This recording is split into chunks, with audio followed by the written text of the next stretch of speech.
In this video, I will show you what are the different kind of type you can use with Solidity.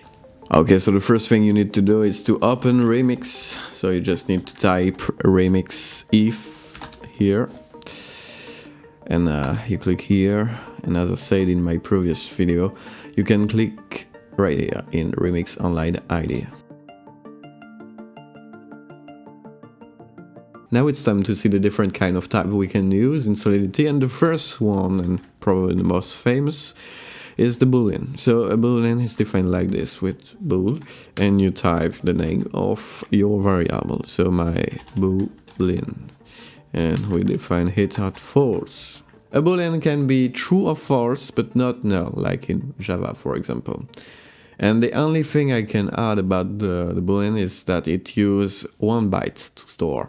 The reason why I'm talking about this is because in Solidity you need to keep in mind all those stuff, because you need to optimize your code. The reason is because you will have a gas fee if you don't. And I think it's important to state this here because it's the first glimpse of how to optimize your code, and yeah, I think it's important to talk about this now.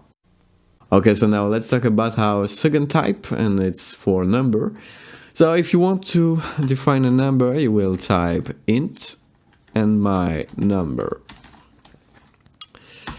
Defining a number by int means this number can be positive, but it can also be negative. The range is between -2 power 255 to 2 power 255. So this is the range for an int. Another way to define an int can be to write it like int 255. This is equivalent to this. If your number is positive and only positive, you can use uint or uint 256. So we're gonna define it like positive. The range for this number will be from 0 to 2 power 256. So you need to have this in mind when you choose which one you will use. By the way, you can use another number that's 256 here. So we're gonna see this. If we look at the documentation, you can see we can use uint from 8 to 256 by step of 8. So I will just copy this documentation in the description of the video, and you can take a look if you want. So you need to have this in mind, because when you develop, you need to optimize a little bit, and if you don't need big number, or if you need just a positive number, just keep that in mind and try to use it smartly.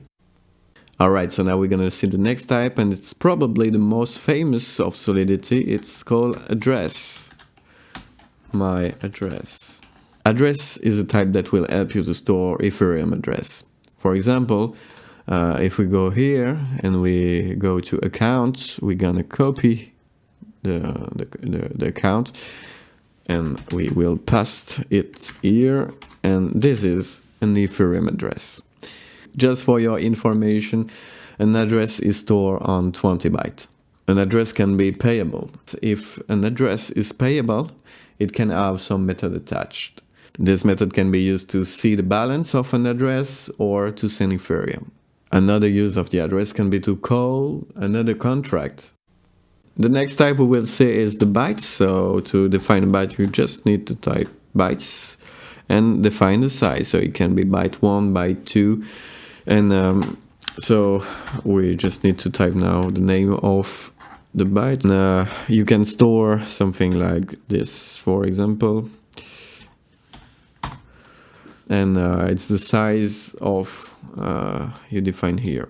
If you want to define the size of your byte array dynamically, you can do it by typing bytes and when you're ready to define the size, you just need to do that. New bytes and define the size like this. If you want to store text, you can use something called string. So you just type string, my string, my text. Just for you to know, the minimum size used by a string is 32 bytes, and you can have more information here. I will put the link in the description. So yeah. The next type we are going to talk about now is probably one of the mostly used, and it's the mapping. A mapping is a kind of dictionary or a hash map that will help you to store and bind a key to a value. Alright, so to define a mapping, you just need to type mapping, and then you will indicate the key of the mapping. It can be an address, and then you will need to define the value, and the value can be a uint, for example. After that, you can name your value. It can be, for example, my mapping here. And that's it. You just define your mapping. As you can see, it's pretty simple to define a mapping, and there is a lot of use for this one. For example, I just want to show you this thread in the Stack Exchange. I will put the link in the description of the video. Here we can see this person wants to map some address to a Boolean in order to make a vote system, and he asked a really interesting question, which is there a size limit?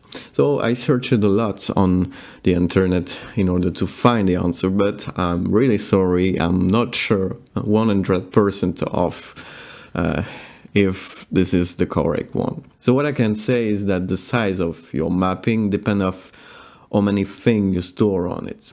So this is the first part of the answer. The second one, and we're gonna trust this guy, he say that the max size you can store on a mapping is this. So as I said, I'm not really sure about the answer. So if you have a better one, you know, I'm open for this. So it was for the mapping. Now a little bonus, if you want to use the equivalent of a float or a decimal in Java, you will need to use something called fixed. So we're gonna take a look, and I have the link. If we take a look at the documentation, we will see there is a little problem, which is that the fixed point number are not fully supported by Solidity yet. They can be declared, but not assigned. So yeah, for the moment it's not possible to use those kind of number. So if you need to use decimal number, there is other way, and we will discuss it on maybe another video. For the moment, yeah, it's so sad, but we cannot use them. Alright, so it's already finished, and I hope this video about type was interesting.